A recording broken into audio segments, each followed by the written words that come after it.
my name is Adam and welcome to Shiny Tech Reviews. In this show we review loads of technology, simple for the everyday user. So we're going to try not to confuse people with too much technical explanations, because there's other channels that do that really well, and we wanted to provide this for the everyday person who might want to purchase some sort of technology. So today we're reviewing the Sony RX100 pocket-sized camera. Now I know what you're thinking, Adam, this isn't 2012, it's 2016.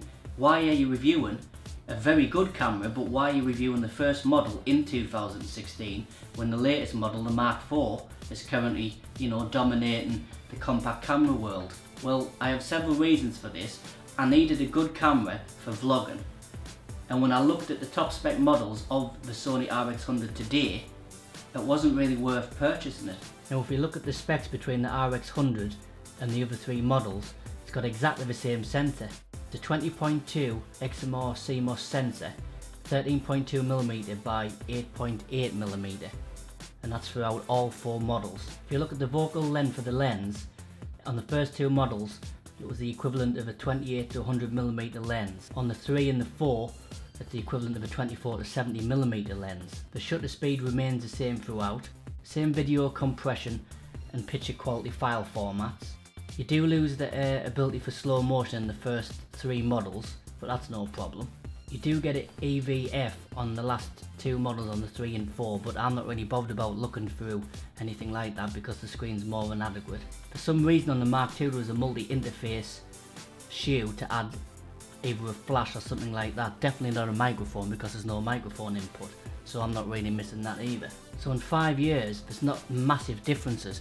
Most people do like the latest modelling cameras, and that's fine, but if you look at the price, the Mark I is only £269 on Amazon. The Mark II, if you wanted a hot shoe, really when there's no need for one, is £389. If you go for the Mark III, it's £589. And then in my honest opinion, the biggest rip-off, for £799, the Mark IV, which records 4K for 5 minutes before it overheats and cuts out. Now the compact camera market was, as some people predicted, was going to be on the way out because of this, the smartphone. So whether you're on, the iPhone or any Android device, mobile phone cameras are pretty good now, and they take really good stills. So was there a market for the compact camera that fits in your pocket? Well, Sony saw a niche in this and thought, well, how about we give some very professional features that you only get in higher end cameras and put it into a pocket sized camera, and so the RX100 was born. One thing I love about this camera is the ultra sharp LCD 3-inch fixed screen. Absolutely lovely crystal clear quality when you're filming, and because it's a compact camera it's really light and nice to hold. In fact, depending on the size of your hands, it could be classed as too small for some people, but it feels really well made, and all the buttons are very easily reachable. Now I bought this camera mainly for video, even though it takes amazing stills. I did want a camera that I could carry around, and something that was easy to use but give amazing picture quality and stills quality should I want to take photographs, and this has got it all. On the back there's a big red button saying movie. Just click that and you're already away recording movies. There's even the charging port on the right hand side, what you can use to charge the camera. Personally, I would buy an external battery pack, and that's exactly what I've done. It can also be used to connect the camera to the computer, so you can actually take the files off the memory card without ejecting the memory card every single time you want to archive your footage. On the top of the camera on the right hand side you've got a dial with all your automatic, manual and movie functions on the camera. Just slightly up the top from there you've got your zoom. Personally, I prefer to use this to zoom in when you ever need to. You can also use the ring on the front of the camera to do this. The camera also starts up beautifully well. Just press the on off button, the lens extrudes, and it's aware and already booted up, ready to record or take photographs. Taking photographs is super smooth and easy as well. You just press the photo button on the top of the camera and away you go, and you also get a beautiful depth of field with your subjects close to the camera being in total focus and the background being slightly out of focus. Really nice. A lot of people complain that the menu's quite hard to work out. Maybe it's because I've always used Sony cameras all my life that I'm quite adaptable to the Sony cameras because they're all pretty similar. But I find that all the image settings and sizes and quality of the video and picture quality. It's quite easy to navigate and it's quite intuitive. This one hasn't got the flip out screen, so when you're vlogging you can't see yourself. Now I'm pretty much experienced in camera work, so I pretty much know that when I'm pointing the camera at myself it's got me in shot, but that's just down to my personal skills. The everyday person might want to go for one of the other models that's got the flip out screen, but if you're not that bothered about it, you know, all it takes is a couple of minutes to have a go at pointing it out at yourself to know what the arm's reach needs to be to get at least you and your shoulders on, you know, and that's all you really need. A lot of people out there spend money for ease of use in terms of, like, you know, oh well, a flip out screen would be better. Yes, it would, but if you practice without, you know, don't start vlogging and making sure that everything's, you know, not in focus and stuff, but once you're confident with this camera, I guarantee you'll be able to literally pull it out and film away. In the camera settings you can enable the flash to be on all the time, and when you take a picture a pop-up flash comes out the top, which is really nice. Now we're shooting this review on the Sony RX100, which is a 4K camcorder of £1,000 and upwards. This camera has got the same 1-inch sensor in.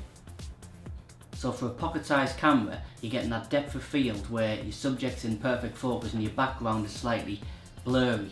That is very impressive for a camera of this size. Now I just want to compare the footage to this camera, the Sony RX100, which I'm filming on now, and now I'm talking on the Sony RX100, the pocket-sized camera that I'm reviewing in this episode. So can you tell the difference? I mean, how good is that for a pocket-sized camera? Now obviously the sound is going to be better on the RX100 because I've got a Rode Video Mic Pro connected to a microphone input jack. The problem with this pocket-sized camera is it hasn't got a microphone input, so you have literally just got to worry about the onboard sound, which I think for vlogging is perfect. I think if you were out and about, you know, and there was a lot of traffic, because the built-in microphone's like sort of like a circle that records from all directions, then I do think it might be hard to hear somebody speaking if you've got a lot of background noise. But if you're indoors, just talking to the camera, it's absolutely perfectly fine. Certain ways you grip it, there's two onboard microphones on the top, and you can accidentally muffle it if you put your finger over it. So I wouldn't suggest walking around just vlogging like this. If you want to do decent vlog footage with this camera and you buy it for vlogging like I did, I suggest a GorillaPod or some sort of handle. Now it is a shame that it hasn't got a microphone input on the camera. There's 4 models now and they still haven't got one. Now if you go off Sony's track record of previous year's releases, then the Mark V should be due out. A lot of people are asking Sony to put a microphone input onto the Sony RX100, but for a pocket-sized camera I seriously don't think that they ever will, because they've got other cameras up the ladder that's, you know, a lot more high spec, like the Sony A7S or even a video camera like the Sony RX100. I can't see Sony having the need to put a microphone input into a pocket-sized camera. I mean, imagine mounting the Video Mic Pro or even the Video Mic Go onto the top of this camera. It's going to double the size of it, and God knows what it would do for the actual stability of the weight of the camera and actually holding it out. You know, it literally isn't for that.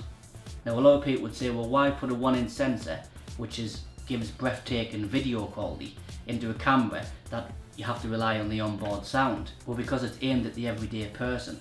It's not really for professional video, even though you can do that. So that's my review of the Sony RX100 Mark I.